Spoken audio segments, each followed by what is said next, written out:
Dan, you didn't hear that. No, I did not. No. No. All right. So all of So, your children are pure as the driven snow, just like mine. right. Dan, you didn't hear All right. Well, let's kick things off. Very excited to have a special guest. We've got Robin Oddie. No, it's not Oddie. It's Odie. Because we just had this conversation. Because if it was Oddie, it would have two D's, guys. Don't throw me off track. Robin is a principal analyst for Canalys, and he is based out of the United Kingdom. So what time is it there for you right now? It's just gone 5 p.m. 5 p.m. Excellent. So, So you're uh, putting in OT for this. Yeah, well, yeah, but so yeah, I mean, I do a lot of work with US based clients, so I get a lot of messages late in the evening, so my OT is a little shifted, but at least it means I get sort of slightly lighter mornings. there you go. There you go. And so the topic today we're going to talk about is a report that Robin worked on, which is focused on some predictions for MSP predictions for 2025. And as we get started here, I guess my first question for you is, when did you start this report? How long did it take you? Typically, so I always try to put out a predictions report for MSPs in January. It typically takes. I start the research process at the end of the previous year, and I usually start it in November. Um, and the way we do it is not only do we call a bunch of people we know, but we do a lot of polling and surveys. And so that takes time to get the polls and the surveys into the stack, get that out to the partners, get the partners' feedback, potentially speak to some people and get some highlights. And then I also have some people that I trust that I can speak to and just sanity check that stuff. So it typically takes a couple Yeah. of months to get done. The actual writing took me probably 2 weeks, something like that. Okay. So you don't I mean, do you actually have a crystal ball that you look into and. Well, yeah. So no, I would say that one of the benefits at Canalis is we've been running a partner platform called Candifero for a really long time, and essentially it's a place where we get all of our data for channel partners. So they kind of become our crystal ball. Um, and mostly it's based on the pipeline that they're expecting for the year and where they're expecting to see things. And then yeah, we speak to vendors and distributors and marketplaces a lot about what they're expecting to see in the year, and it's a distillation of all of that.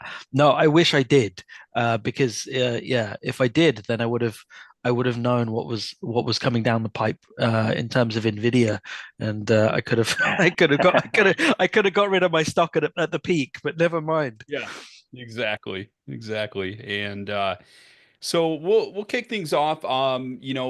We can keep this really conversational, but I'll just want to have you maybe just start talking about some of your findings.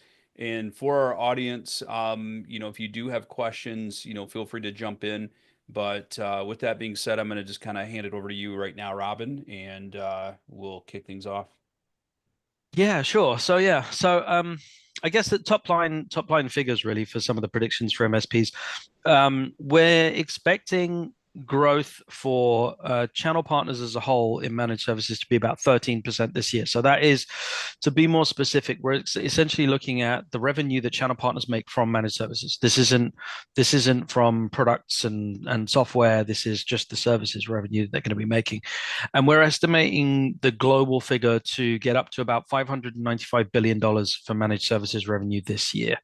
Um, Now, again, similar process. The way we kind of gather that is by essentially talking to a lot of partners. We've been doing it for a long time, but we do that down at the country level. So there's a breakdown for all of those revenues at the country level and number of partners that are doing that business. But the kind of what's beneath the top level figures is trying to work out where partners are seeing most of that growth and why. Um, there's a few kind of converging things going on at the moment.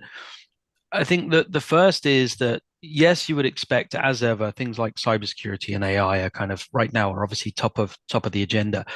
What's really interesting about the cybersecurity piece, though, is that as much as we've been talking about cybersecurity and managed services for a really long time, it continues to grow double digit in product this year, and also, in services. We're expecting managed cybersecurity services to grow about 15%, which was the same as last year.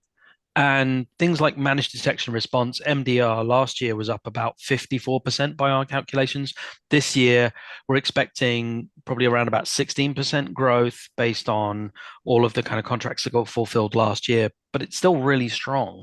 And when you look at overall IT products, that's significantly higher. And the thing that we're really getting back from partners this year is there's a couple of things happening.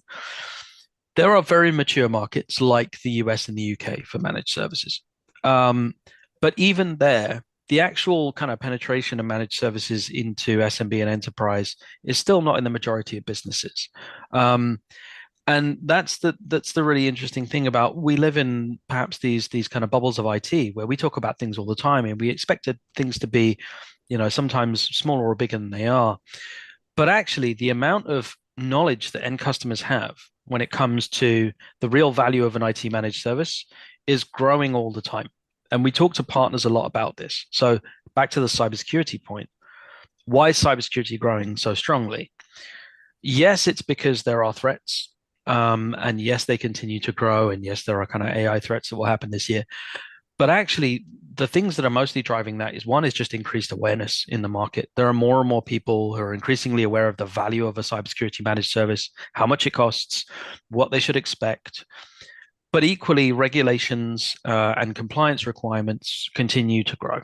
And that's really where we always look back at the kind of, what is it that's driving the demand from the customer and how does that feed into the MSP? And so that's where kind of some of those kind of the growth things come in. I think we had a question there, which is, how do we know that the MSPs are being truthful? Well, it's a great question. Generally speaking, I would say it depends on a couple of things. One is, we're not the only source for the information that we get. I speak to a lot of different industry observers about what they're seeing, and they're talking to different partners. We're not all talking to the same people. And if they were seeing wildly different things to what I was seeing, then I would definitely have a doubt about what I was hearing. Now, you can always have some statistical variance in a survey, for example. People click on an answer because they just want to get to the next question and so on, and that's fine. But once you start getting over kind of like hundreds and hundreds of answers and thousands of answers, those anomalies start to iron themselves out. And so you have figures that are pretty honest. Now, the one thing I'd say about MSPs being truthful is they are, but that doesn't necessarily mean that the speed of the growth that they're expecting to see will feed through. So an AI discussion is a good one. A lot of people talking about AI adoption and how that's changing the way that managed services and managed service providers are doing business. And one of the key terms that we hear a lot right now is agentic AI, right? And that's the kind of latest kind of buzz phrase. And essentially all that means is AI doing the job with minimal or no human interaction, which is, depending on your age and your cultural references, either great or terrifying. But the key point there is, are MSPs really going to be adopting this, or are they just going to be thinking about it and talking about it? And that's where I think you do have to, as much as we like to stare into the crystal ball and really kind of hype up the information we're getting, sometimes on some things we have to dial it back a bit, and maybe we're behind the curve in terms of understanding the adoption. But on some of those things, we have to be a bit careful. I think the last thing I'd say is, one of the kind of bigger topics outside of the tech side of things and customer awareness is always the M&A piece. We get kind of varying degrees of expectation for mergers and acquisitions for MSPs. Last year, I would say that what we saw in Europe was really strong M&A. Prices weren't as the kind of the gap between what buyers and customers and sellers were expecting wasn't as high as it was in other regions, and so Europe saw a pretty good uptick, and parts of Asia too. But the US and ANZ definitely saw a slight dip in the growth of M&A activity in managed services for a number of reasons. We are expecting that to grow a bit more this year for a couple of reasons. There are definite kind of demands on specialists. People are trying to acquire specialists. There are particularly people that are being targeted. So anyone who's won a partner award in the last year is obviously top of mind for most. Anyone who's specializing in cybersecurity, AI consulting, compliance, they're all top of the list. And then what we're kind of hoping is that what we'll see from that perspective is we're seeing new partners enter the market all the time. We often get a question, which is, how much is the MSP channel consolidating? And my answer to that is it's not. It's growing. And the reason most people always kind of raise their eyebrows, and I say, well, two things you have to remember are true. One is it's much faster to start a company than sell one. And secondly, nobody ever talks about starting companies. They talk about selling them. The press doesn't say, 15 companies got started this week. They say 4 companies got sold. And so the level of information that we get and our confirmation bias is generally based on those things. But what I can say is I'm hearing a huge amount of MSPs being created from existing MSPs, as they always do. The opportunity is large. When people see numbers like 595 billion, that's a market that's growing not because of necessarily just existing people, but because of new people coming into that. And those new MSPs are all focusing on, essentially, they're focusing on AI consulting, they're focusing on compliance, verticalization, cybersecurity, and then they're trying to get their head around how they outsource as much as possible in some cases while they get started. But those are the things they're generally selling on. So on that acquisition side, when you take a look at the vendor acquisitions, obviously we see that dominating, the headlines. This organization's being acquired, this one's being acquired.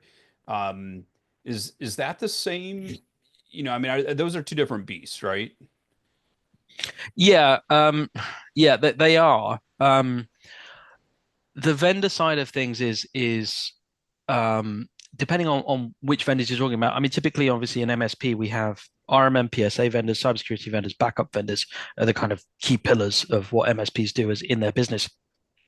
And then you've got kind of UC and networking and all the rest of it on the infrastructure and cloud side.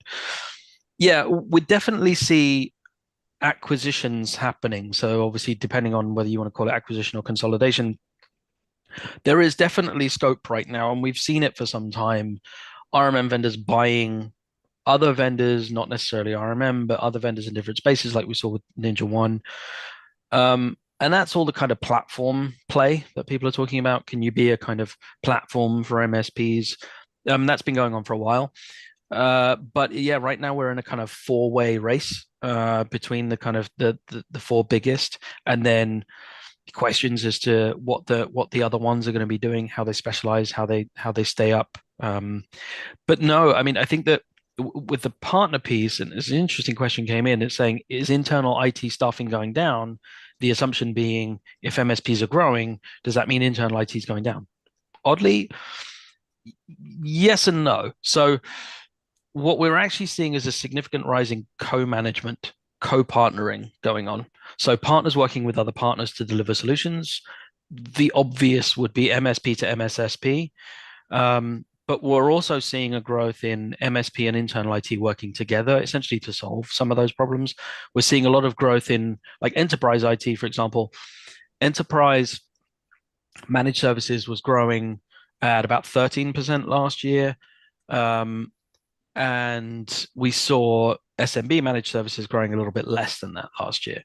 And I think that that's where you kind of see some of the equalization on the balance between the two. And actually what that is essentially internal IT working with MSPs, some specialists, some broader kind of reseller SI type MSPs, to deliver the solution. So the short answer is no. Internal IT isn't necessarily consolidating to the extent we expected it to. People aren't just outsourcing. There's no kind of one way or the other. There's kind of a collaboration going on. So as we've seen over the years, many MSPs moving up to larger and larger opportunities. We do recognize that it takes just as much time to close a small deal as it does a big deal. So you might as well put your time and energy into larger opportunities. Do you think and feel that MSPs are seeing that, maybe as they were looking at acquiring larger, SMBs, that they're seeing, the whole opportunity of internal IT might even be better than going to larger SMBs? Yeah, I mean, I think that's certainly true. What's interesting, about the kind of deal times, is that as as cybersecurity sales and as cybersecurity becomes more of a kind of MSPs become cyber first type messaging, which is not true of every MSP, by the way, but let's just kind of go with what's the messaging in the market. As we expect MSPs to become more cyber first, then you take on a whole different level of headaches in terms of closing the deal. And that is to say, you've got a lot more stakeholders now involved in a cybersecurity services sale. Um, Even if you're working with a relatively small company, let's imagine it's not a kind of, four-person end customer, but let's say we're up into the kind of slightly larger small business, medium-sized business. You're dealing with a lot of different people that are involved in the cybersecurity compliance conversation, and that elongates essentially the sales cycle. So it's not necessarily true to say it's as long to close a smaller deal as a bigger deal. Um, it really comes down to what you're selling and the size of and the importance of the stakeholders within that organization. If you're dealing with an organization where essentially the CEO and the CFO have like an iron fist over the rest of the business, then you may not have such a difficult time selling if you know those two players. But if you're dealing with an organization where the identity is much more fractured and where the adoption of different technologies is much more fractured, even to smaller companies that still have line of business interest, then that can take a really long time to get that sale in. I think that we had a question earlier about, are we surveying end customers, so the people that are buying from MSPs? Typically at Canalys, we didn't. We used to focus on channel partners, and that's where we got the kind of end customer information from. And so there was always a disconnect. But since we were acquired by Informa and we're now part of Omdia, we do have end customer surveys. So as part of Informa Tech and Informa Tech Target, which we are now, the overall organization that the channels department is part of at Canalys, we do have some of that end user survey information, and that particularly we ask people about compliance and cyber and their adoption of AI, because there's a disconnect between the marketing on things like AI and the actual breaking out from the proof of concept into the actual adoption of either actual AI integrations into end customer organizations, which typically start with a professional services discussion, or the improvement of data governance and data security within the end user organization, basically best practices for using generative AI. So we do get some of that information too. But yeah, I mean, when I think about the opportunity, then what I think about is, let's imagine like RMM vendors. One of the things they don't necessarily talk about is how much they sell to internal IT. Right? They talk about how their MSP partners, customers, X, Y, Z. But a lot of what they're doing, certainly as they become platforms, is selling to internal IT organizations as well. So that's a kind of, technically, it would be a direct conflict with their partners. Right. Now, I think the opportunity for those vendors is to say, look, as co-management is growing, we're actually helping to grow the business by selling to internal IT. Now, it could be an interesting message to try and push, but I can see how people would start building that in. I do think that generally speaking, taking a positive view, there are opportunities to that co-managed model. It's just about how the MSP defines its value to that end user organization. Wait, what? Is that a That was just an odd exclamation from me. Sorry, I wasn't muted. okay? You're like, wait, what? What? Did you, Eric? Did you have any questions though? Did you have No, a question? no, Okay. no. Um, Sorry. no, you're fine. So, um, I sorry, I'm a little thrown off right now. So, No, it's fine. We got a question in that says, do we consult with clients on what's selling? So yes, typically there we go. we have kind of, our clients are typically IT vendors. But our sort of purpose at Canalys is we were started in the late 90s essentially to be an independent voice for the channel within vendor organizations. So essentially to say, look, this is what's actually going on with channel partners. This is how you actually do business with them in a way that they want to do business. So we tell people what's selling, quote unquote, but in the same way that any kind of analyst organization would do, in the sense that we are tracking, forecasting product growth areas. But I think the real kind of important differentiator is, certainly if you're in the channel or an MSP, is trying to help vendors understand how they can be doing business with partners in a way that is less top down and a little bit more bottoms up. And that's where the kind of MSP is a little different to the kind of traditional reseller model, where it's much more bottoms up than top down. Okay. On the AI side, specifically taking a look at one of the stats you have is AI professional services will grow by over 30% in 2025. Mm. So my question here is can you elaborate a little bit more as far as what type of AI services are we talking about? Are we talking Yeah. about, leveraging Copilot in their business, or are we talking about something much more advanced that's like bringing AI into their business and truly maybe integrating it with their workflow, their applications, so much more complex than just, hey, here's Copilot, Mhm. Microsoft 365 Copilot, is now including it. So we're going to leverage this and show you how to use it. I mean, to me, that seems very remedial, all the way up to the other end, which would be much more complex. So yeah, I kind of break down AI opportunities into a few different kind of personal ways. You've got essentially AI as product, then you've got AI as code, and then you've got AI as feature. So essentially what I mean by that is AI as product is, like, as you say, Copilot, ChatGPT. They are, we could say, generally speaking, AI products to some degree. There's a front end AI in the background, but it's front and center of the thing you're doing. You've got AI as code, which is a different thing, which is much more, and this is not really an MSP play. So this is much more people building language models for end users. And they are very specific, they are bespoke projects. They are massive pieces of work, generally requires massive organizations.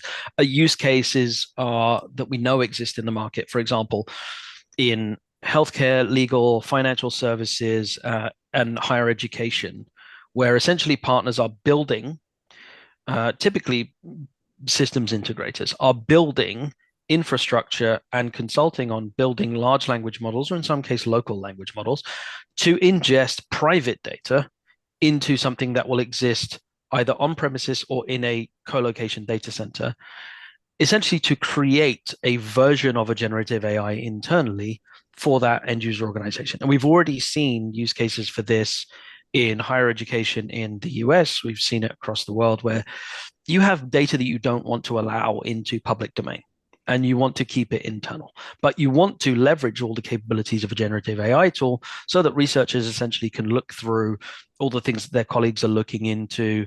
They can write the latest papers, et cetera, et cetera. And where you have vertical industries that have similar reams of data, that don't want that data to, and can't allow that data for regulatory purposes, but also for IP purposes, to get into the public domain, you can have projects like that. Now, that's not really an MSP discussion. That's more of a kind of, that's a kind of bespoke project.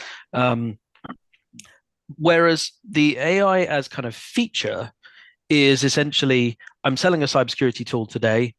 The cybersecurity vendor is MDR is a good example. The cybersecurity vendor is essentially adding in artificial intelligence that is ingesting the threat data and then creates better detection rates to improve the true positive to false positive rate.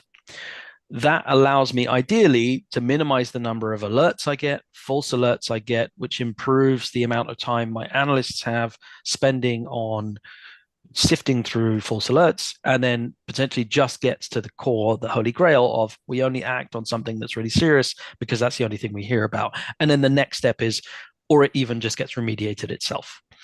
And that's kind of AI as feature of existing products. What we're really seeing at the moment is MSPs twofold is yes, there's a lot of kind of co-pilot consulting which goes on, but then there's also to that point about helping end customers introduce AI to improve workflows.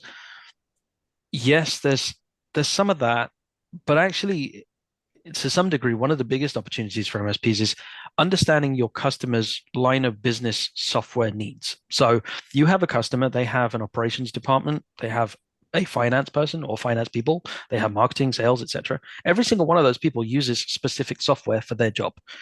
How are those vendors integrating AI as features into those line of business tools? And how do you, as an MSP, potentially create an opportunity for consulting to help them understand how they can improve workflows and work processes by understanding what those line of business tools are actually doing and what those vendors are doing in those different departments? So it becomes essentially business consulting on all the software tools and what those vendors are doing. We know what's happening in RMM PSA, for example, but there's a whole bunch of other tools out there that exist in MarTech, CRM, ERP, and everything else that many of us may have never heard of, but we also know that they're being used constantly in end customer businesses. So, I like how you broke it down, product, code, feature. I mean, because that's, I think, just helps from a mindset perspective, just to see those broken up. I mean, much like the dot-com era where, millionaires and billionaires were built, in the AI world, it's going to be those on the code side that are going to be, Yeah. going to become millionaires and billionaires with AI, right? So, but doesn't mean that MSPs can't make money on the product and feature side, especially on that product side. There is that consulting component of it, but also just the security aspect of identifying where is PII, in where is that information, especially if you're using Copilot, how much sensitive data is there within their environment, and working to help identify that, right? Yeah, I think and that's where the kind of data governance kind of conversation comes in, because actually, the Wild West aspect of it is the ideal would be that you would use a AI product in your environment that would know what should or shouldn't go into it. But as we know, the only way that happens is if the company builds that feature into that product. And will they build it or will they not? It's unlikely that many of them will. Most of them will essentially, it will be kind of a buyer beware thing. It will be up to you to set up knowing that what you should or shouldn't put into AI tools. That's where the kind of consulting aspect comes in, which is how do you help create a best practice for an end customer so that everyone knows what should or shouldn't go in. Now, we're already having those conversations now. We have it at our company, but the actual level of understanding and training and information that filters through to employees about what they can put into certain tools and can't will, I think, for a very long time and probably potentially forever, always be low. It will always be, I put this thing in, I was trying to save some time, I took a report, I fed it into ChatGPT, and oh well, now they've got that, and well, that's that. And hopefully you didn't put in stuff that was either incredibly important or serious IP, or in some cases would break things like GDPR compliance and personally identifiable information compliance. Ideally, you would have at least minimized the issues by only having things like PII within certain departments, like, as we know, HR, finance, ops, and you can train those departments specifically. And they probably already know what they should or shouldn't be doing. But yeah, the question is always, well, how much scope do you give these tools, and how do you know how to set the scope of how you give these what you give these tools the scope to analyze? So, and that's where I think that's where we're still in a kind of, we have to still work out, because the tools haven't all been built. We're only talking about things like copilots and generative AI generally. There's so much more to come down the road, and so many more mistakes to be made, unfortunately, about what information goes into what, and how do we set policies at the end user level, like on a PC, for example, that just says you cannot see this data. Um, and I think that's and to that point, Norm, you're absolutely right. They don't know the extent of the data they have on their devices. Every single one of us here has more data on our devices than we really know. We have stuff from 3 years ago, 5 years ago, a client we worked with. Can it access all that? Yes, absolutely. Because if we're all using SharePoint and we're all using Microsoft 365, it's already in the data centers. It's already there, potentially, if they wanted it to be. Now, there are technical guardrails around all that stuff, but there's going to be a lot of mistakes made. And that's kind of the way it goes. I don't think we'll ever get to a holy grail of, this is how you should do it, this is the information you should have in there, and this is how we can prevent things accessing that information. So for and also just for all of our audience, please feel free to jump in with any questions. But just wanted to kind of expand on the AI, taking a look at the product and feature. If you were to make recommendations for our MSP audience, as far as what should they be doing today, tomorrow, to add, some type of AI service into their business, what would that be? What would that look like? Well, the first thing is, you definitely need to speak to, as it always starts with the customers. What are your customers? What do they know? Where are their points of ignorance? What do you think that they're going to be affected by from a regulatory and compliance perspective? And the point, from as you have there, Norm, is, should we be putting something about AI on websites? Yeah, absolutely. But it should be first, ask customers what is going to move the needle in terms of the language you use. When it comes to, I come to your website, I see what you do. If I see a little section that says AI, I'm going to click on it. I'm going to look at the drop down menu, and it says data governance services, best practice, AI consulting. Those are things that right now are of great use, and that should also include kind of compliance in there as well. When you ask your customers what it is they're dealing with, you're going to get a whole host of different answers, because there's different levels of knowledge. And then there's also people who think they know stuff and don't necessarily. But the other thing is going back to those kind of software tools, and how those software tools are developing, and how AI as feature is becoming the norm. That should also be part of your kind of customer experience and customer awareness journey, which is, I know my customers generally all work in a particular area, or I have customers that in a local area, and some of them fall into these verticals. I might not target them, but they just happen to be, because that's who's around me. I need to have the knowledge of how AI is going to affect those customers in those verticals. So I need to go out and do that research, and essentially become, market analysts for your customers, so that you can be that, to use the term trusted advisor. But in order to be a trusted advisor, you have to have advice, and they have to be able to trust it. Right. And, and one of the things that we've talked about is making sure that we're, implementing and leveraging this within our own organizations, Mm-hmm. to use the term eating your own dog food, because it's kind of hard to sell something, quite obvious, that you're not using yourself, right? Yeah. And, so I want to, throw out DeepSeek. The whole world is Yeah. on fire. All the United States is on fire because of TikTok and the Chinese government's ability to capture that information. But yet Mm-hmm. there's all this buzz and excitement over a tool that Yeah. can be even more dangerous, you know. So I'm just curious what your thoughts are on that. Well, I mean, I think that the thing to remember is one is the the large language model, as it were, is still to most users and still to most people relatively unknown. And if you speak to most people about how it works, no idea. But if you talk to people who do know how it works, then they will say that there are two things. One is it's access to data and the amount of data you can use.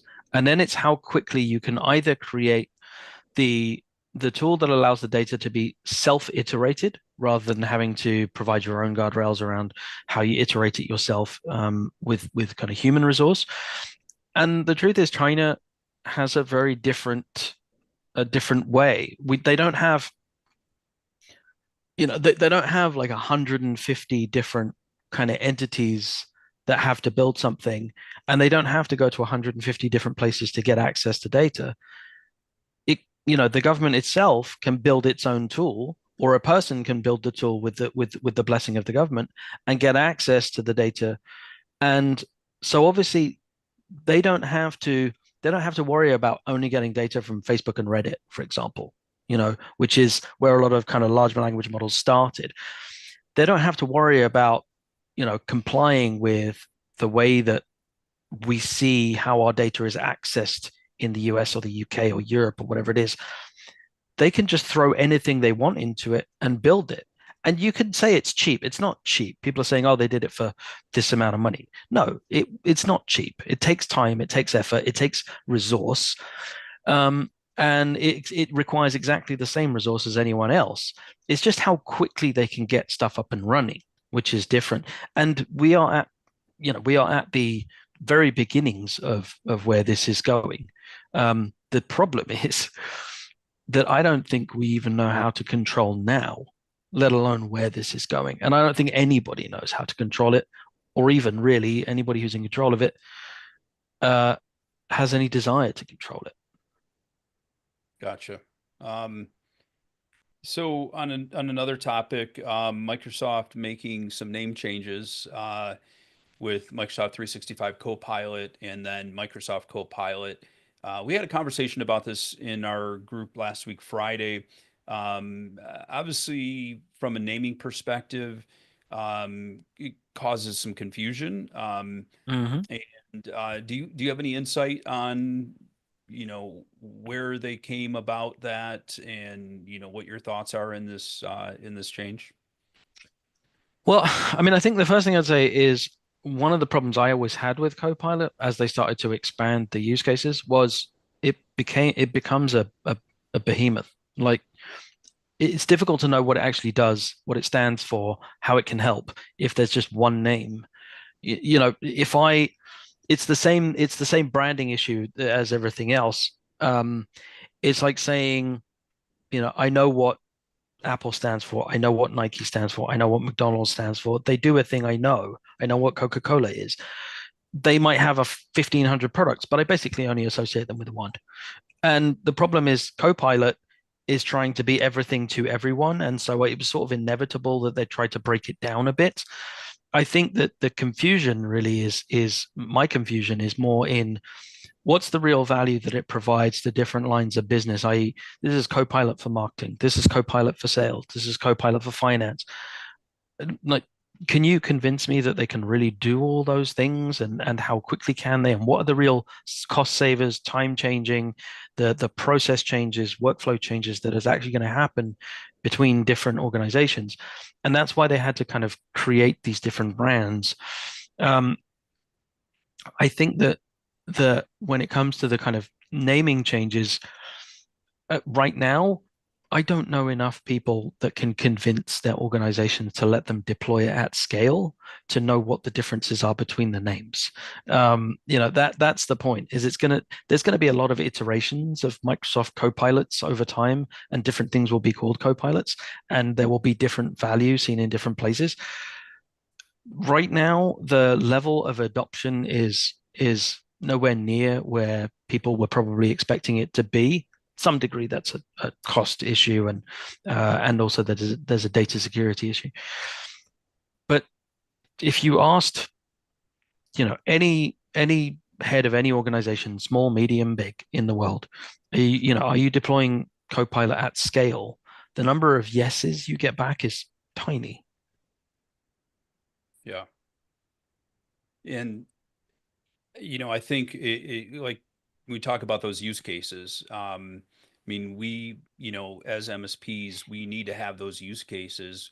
I think ideally we look for an organization, a client who really embraces technology, wants to be, for lack of better terms, that guinea pig, to work together with to start building out some use cases that, we can then take out to other clients and say, here's what we accomplished for them, whether it be client workflow, by helping with efficiencies, or just, day-to-day end user, saving of time, eliminating clicks and those type of things. But I think until we have those use cases firsthand where we can show some results, I don't think much is going to change.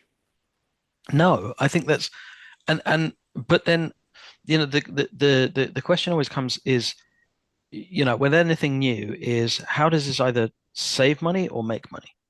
That's essentially the question you're going to be answering for a customer is, does this product save my people time, and does it allow them to do something else that is better, which is essentially the kind of saving money and potentially making at the same time, because somebody's time can be freed up for something else. In the MSP world, we have seen people first automating things with scripting, and now much more to the level of how are we going to adopt AI service desk management, for example, right? Because we know there's a number of vendors who are building it themselves. There's some specific specialists out there that are building it, that are integrating with vendors, or were. Some of them who are working with MSPs right now to try and essentially build the automation that allows you to go from ticket comes in, ticket is identified, ticket is resolved without a single human interaction. That's happening now, not at scale, but it's happening now. And there are vendors who are insourcing that development. And then there are others who are kind of specialists who are building that and actually working with MSPs and delivering that. And there's some names out there as well, that some of us have seen. Some of them are brand new. Some of them have been doing this for a while. And so I think that level of, we do this already in our organization. We know how this helps us, has always been a great way to start. And MSPs that have gone from automation to AI, as we are now, can always have that conversation with a customer in a way that is more credible. We did this, it saved us time. Our tech people answer your questions far more quickly. We don't spend any time at all on low-level tickets, because the stuff that comes in is rapidly dealt with. The MFA request that you have, 2 times, 3 times a day, we don't need to worry about that. That's going to be quick. That's resolved almost immediately, or ideally will be. And so, as long as you are aware of how it helps you, you can be aware of how it helps your customer. But the point is, for MSPs, the way that they use AI isn't necessarily going to be the way that your customers do, because you don't have the same business. You don't have the same business model. So that's where, to some degree, you can have a mindset around AI, though, which is, this is how we create best practices internally. This is how we've adopted for things like Copilot. I've adopted Copilot. My finance organization can use it, or my CFO can use it, or my marketing team can use it, but I'm pretty careful about how I deploy it. And you can tell your customers about that kind of thing too. But yes, I mean, there's some things that are applicable from MSP to customer, but then there's some things where it's really just you selling the AI as a improvement in the way that you do business, by saying, we're getting more efficient at delivering things for you, and this is how we're doing it. That might not necessarily be a sale to the customer, but it is definitely an improvement in the way that you position yourself as forward-thinking thought leader, whatever it might be. Well, when we take a look at, when you break down product code and feature, obviously taking a look at our clients' line of business software. Um, typically whatever feature enhancements their line of business, gets added to it, we typically don't care because it doesn't impact us, right? It's not something that we, we're not training them how to use that software, et cetera, et cetera. However, would you say that um, when it comes to the integration of AI into their LOB, we need to start caring. We need to start understanding, okay, of all of my clients, what are the top line of business applications that they have? And am I staying in tune with the enhancements that they're rolling out that are AI driven so that I can get more involved and assist them from whether it be a consultative perspective or from a security perspective? Yeah, I think that if you're not aware of the software licensing at different line of business levels, then you're leaving some money on the table. In terms of the software that you could be delivering to them, but also how you're helping guide the way that they use their IT generally. I mean, if you're an MSP and you're up to a certain size, your thought is always around what's next for me technologically, and also what's next for me in terms of how much I understand my clients and how I keep my best clients.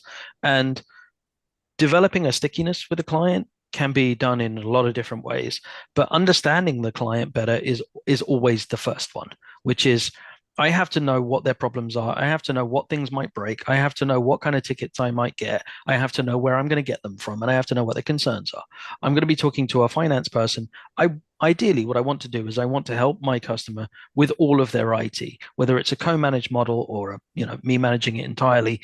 You want to have oversight into everything, because every single department will have issues around things like compliance, cybersecurity. Those are all those are all germane to the MSP business model. So if you're not looking into those things, you can't guide them on the things they could be getting that are better, and essentially creating a stickiness because you become trusted, because you have knowledge in areas that goes beyond just this is the right server, this is the right piece of networking equipment. It's like, no, we're trying to understand your business a lot more. But equally, there's opportunities for building partnerships across multiple different software vendors, and there's always margin in those sales. There's always opportunities to build out what you do, even if it's just a consultative business. It's always important to show to your customer, we are looking at what's next, and we do care about what matters to you, because you may have some customers where if you're helping the finance team or you're helping the marketing team get better at what they do, that has a direct impact on the bottom line. In some cases, the revenue, some cases, the profitability of your end customer. If you are no longer just IT, but you're also helping with the way the customer actually improves their business, that increases stickiness. And net retention rates are incredibly important when you're trying to grow as an MSP. Excellent. And so we have just less than 10 minutes left here. I want to make sure that if anybody has any questions, that they're able to jump in. I appreciate Norm throwing several questions out there. Who else has a question?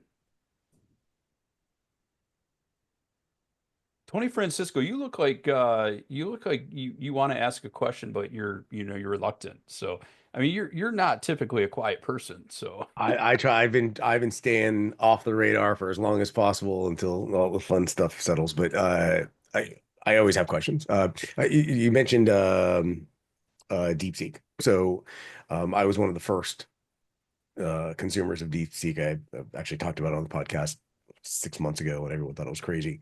And I said, hey, listen, they've got their V3 and then they released R1. And the reason I have distinctly different opinions about this, and so there's different versions, of course, but it evolves very quickly. And I am of the opinion that because DeepSeek is architected in a very modular fashion, where they, instead of creating this massive monolithic large language model where you're submitting something and it has to traverse the massive volume of architecture that they've created in there, and then to create an answer, they've said, hey, listen, we're going to create a medical trained expert, a legal, a coding, different types of coding. So there's different subsets of that.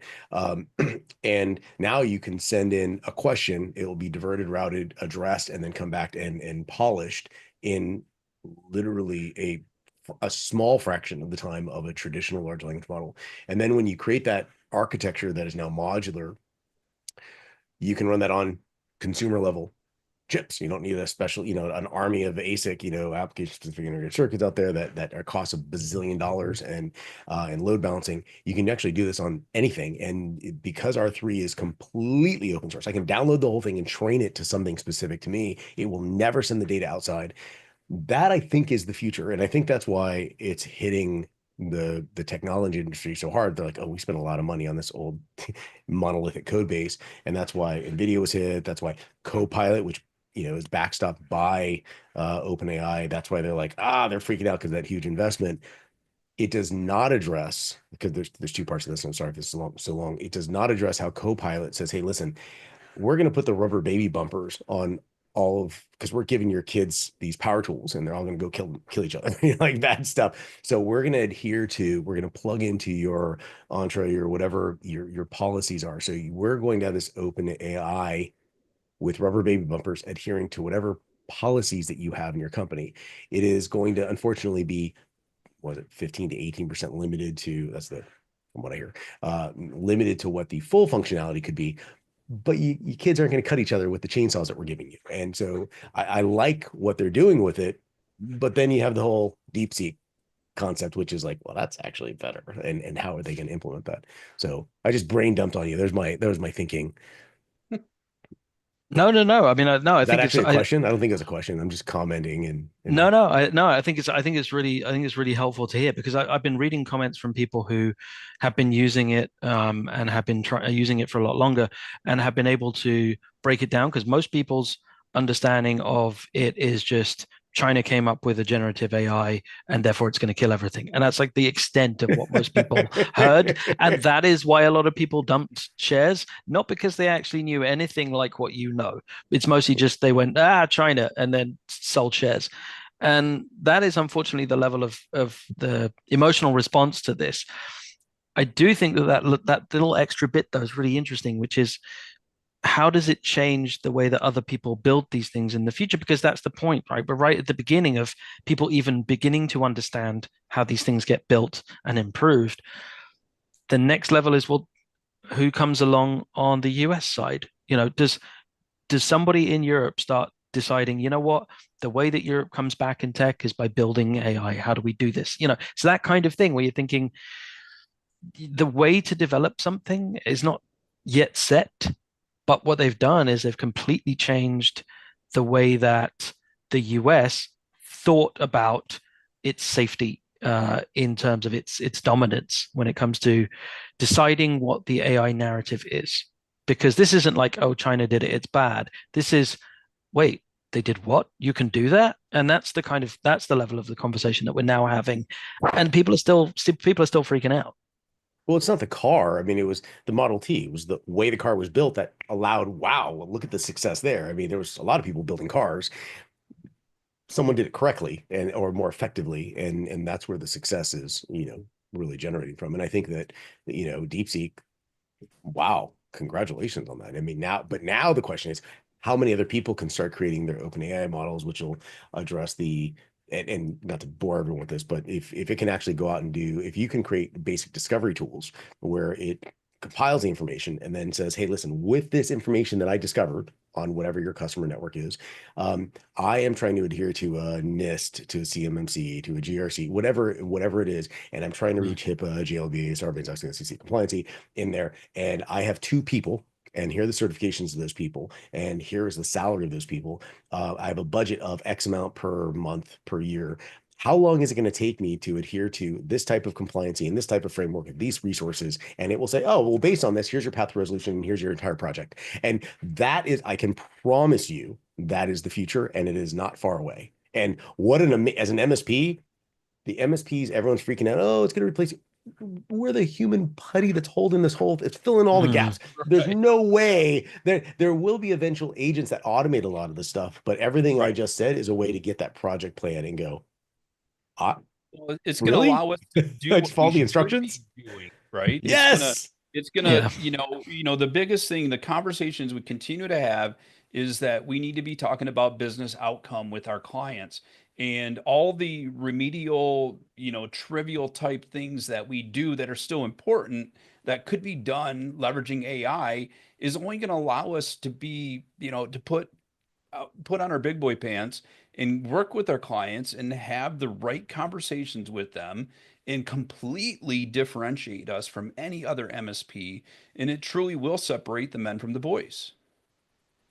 Yeah, I think that what I find fascinating is it's like, if we think about the Industrial Revolution as, obvious points of reference for any time anything changes in technology, you kind of think about the A, how we do things, but also B, the ecosystem of different companies that exist that understand the technology and how it gets used. So when you go from a handmade thing to an automated thing, now you can have people that can take that automated process and build businesses over the top of it.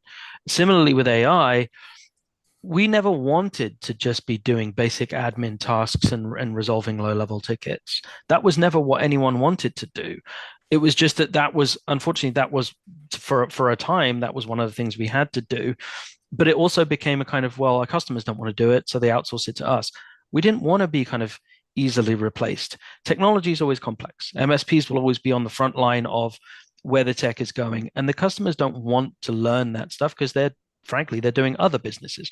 Your job is to try and help them understand how the tech's going to help them with that business. If AI is the new thing, the new answer to some of those questions, that's the thing that you're focusing on. It's like you're still doing the job. You're still helping somebody with the technology question, which is, how does technology improve my business?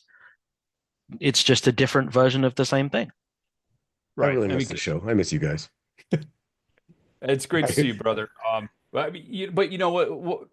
True entrepreneurs find the need, a need out there, a gap, a hole. And, in the old world, I mean, we're developing something, we're building something. But through leveraging AI, we can do that quicker, simpler, and, and it doesn't have to be a full product in itself. Because you're just leveraging AI. I mean, you then move on to the next gap there is out there, and you fill that gap, right? So, um, we are at the top of the hour, and Robin, you have been very insightful. Greatly appreciate all of your knowledge. Everybody, a round of applause for Robin, and thank you so much for your time. Any parting words as we sign off here, Robin? No, I just wanted to say thanks very much for inviting me on. Thanks everyone for joining. I think it was a really great chat. It was really nice to meet all of you. And yeah, let's keep the conversation going. If anybody wants to talk more, anybody wants any more data, anything they want access to, happy to share. And we could just keep it going because, look, I mean, I think the growth that we're facing is based on the fact that there's so much demand, but no one person has all the information, and so we have to, we're all kind of helping each other in this space. And for me, kind of, it starts with the MSP in my particular area. So as many people as I can talk to is, that's my area of interest. So this has been really great. Thanks, Dan. Awesome. Thank you so much. And I did throw a link to Robin's LinkedIn profile into chat, so feel free to connect with him. Everybody, thank you so much for your time. Again, thank you, Robin. Everybody have a great rest of your day, and we'll talk to you all soon. Take care.